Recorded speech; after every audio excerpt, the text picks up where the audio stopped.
செஞ்சுட்டு இருந்து நம்ம வீடியோ எடுத்து போட்டுருந்தோம் பார்த்தீங்களா, அதே வந்து முடிச்சு இப்போ பிரியாணி ரெடி ஆயிடுச்சு. அதை கிளறாங்க பார்த்தீங்களா. இந்த மாதிரி கிளறி பார்த்தாலும் உங்களுக்கு தெரியும் பிரியாணி எந்த அளவுக்கு வெந்திருக்கு, எவ்வளோ டேஸ்ட் கொடுக்கும். பார்த்தாலும் உங்களுக்கு சாப்பிட்லான்னு தோணுது, ஆனால் சாப்பிட்டு பார்த்தா தான் தெரியும்.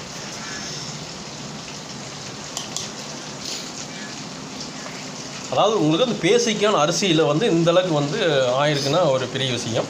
ஏன்னா இந்த சீரக சம்பா அரிசி எல்லாம் சொல்கிறாங்க பார்த்தீங்களா, அது டேஸ்ட் கம்மியாக கொடுக்கும், ஆனால் பலன்னு தெரியும் ஒட்டுக்காம. இது பார்த்திங்கன்னா பேசிக்காக ரெகுலராக நம்ம சமைச்ச ஆய்க்க சாப்பிட்றது அந்த அரிசியில் பண்ணியிருக்காங்க.